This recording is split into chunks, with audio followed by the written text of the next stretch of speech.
The following is brought to you by Sports Radio New York. Here tonight with another frequent guest here. Second time in the studio, D? Third, I think. Third time in the studio. Karl writes a popular blog, fan blog, theseventhwoman.blogspot.com. Yep, and also on Hockey Buzz now. Right now, hockeybuzz.com. So your writing is growing. It's all over the web now. Yes, I'm everywhere, sadly. Well, I know today, you were before we get into the Lighthouse Project, and I definitely want to talk to you about that because we know how the deadline is coming October 3rd. Charles Long had set the deadline for this, and we'll get into that in a minute. But I know you were at the Islanders practice today, and the season's going to be kicking off. When's their opener?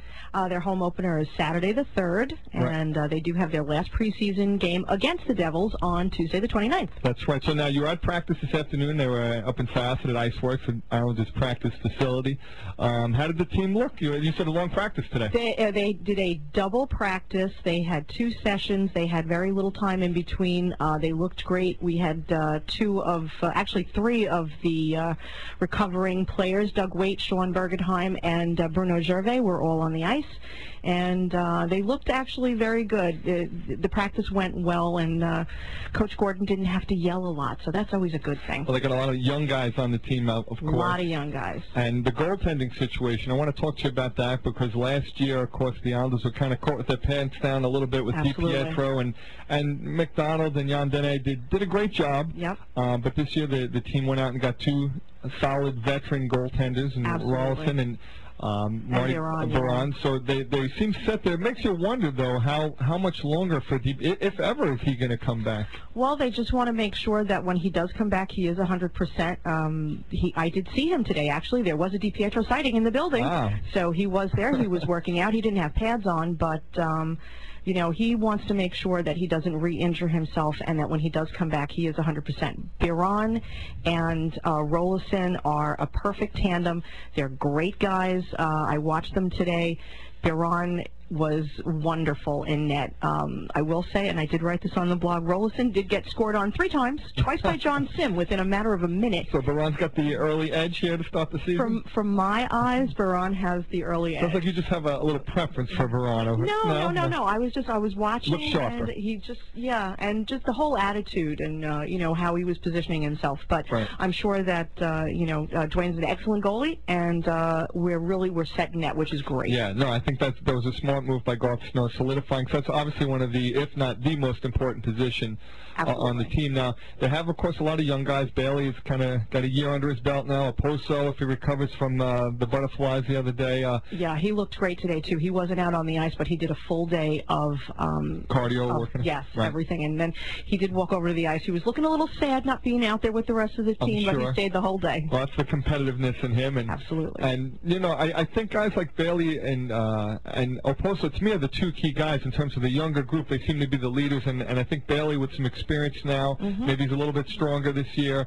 It'd be curious to see how he performs early in the year and how this team starts off. Josh Bailey has really grown a lot, but you know what? You might be surprised because some of the prospects that they had, if you look back at the preseason, the goals that came from very unusual places. And, Well, preseason is kind of, a lot of younger players who are not going to get a lot of time there's some guys that made an impression on you, though? There are a lot of guys that made a big impression on Coach Gordon, and that's the most important thing. And there's a lot of new faces down in Bridgeport, and they would all be ready to come up if they had to. Right. The biggest problem that I think they have is there's not enough spots for the good players that we have. Calvin DeHaan, prospect 2009, he has been wonderful in preseason, and it's just they don't have any spots for him, so he'll probably go back to juniors, I think. Well, let's see what happens this year. I think it should be another interesting year. They're solid in net. They got some good young players, so let's hope that they can start off the year right. And, of course, they're going to start off the year on the same day that Charles Long set this deadline. Absolutely. We talked a little bit before the show about how initially when Lang bought the team, he had this vision to build a new arena.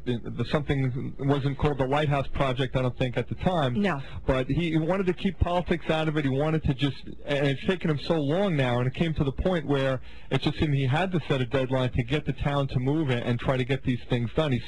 I read in the paper today, I think he spent was it $15 million? $15 million $15 million on the Lighthouse Project development research alone. and trying to answer questions and so forth. Yep.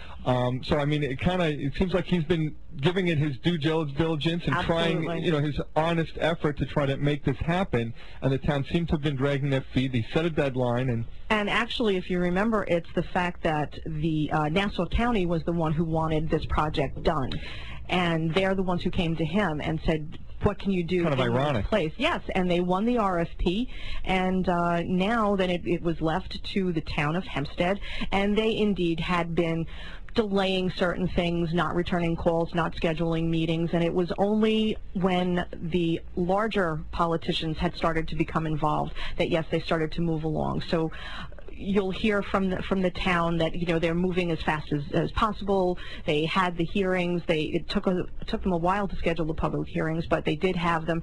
The problem with the last one on that last Tuesday on the 22nd was the fact that they should have been discussing the questions that they had earlier. The questions that they were broaching on that panel in public that whole day are questions that had been answered in the DGIS. Now, I read that in the paper, too. Now, first of all, I read that some people felt that Wong and Reichler were unprepared for some of the questions, but that seems to me, like, you spend $15 million in all this research, they submitted documents. 6,000 pages. What is the town doing then? If these questions have been answered in documents, are they just not doing their homework? Are they playing some type of political game, or what exactly is going on there?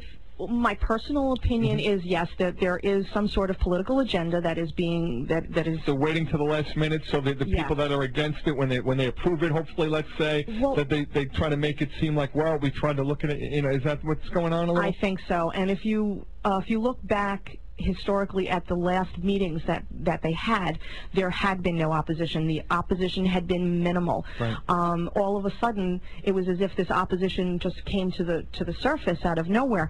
Where had this opposition been all of these months prior? This is a development that had been in the works for 8 years. Some of the people on the board actually looked as if they had never seen the development. They were asking questions about certain buildings. The height of certain buildings. And the streets. They knew which streets. If they had read the DGIS, they would know which streets had already been discussed, and it had been approved by the DOT and the DPW. So then why are you asking the same questions now? Right. Why are they stalling like this? It is puzzling why they would ask those types of questions that they should have the answers to already. But actually, the answers are in the 6,000 pages. Perhaps they just didn't want to read it. Maybe there's a lot of pages to read. It is a lot of pages. But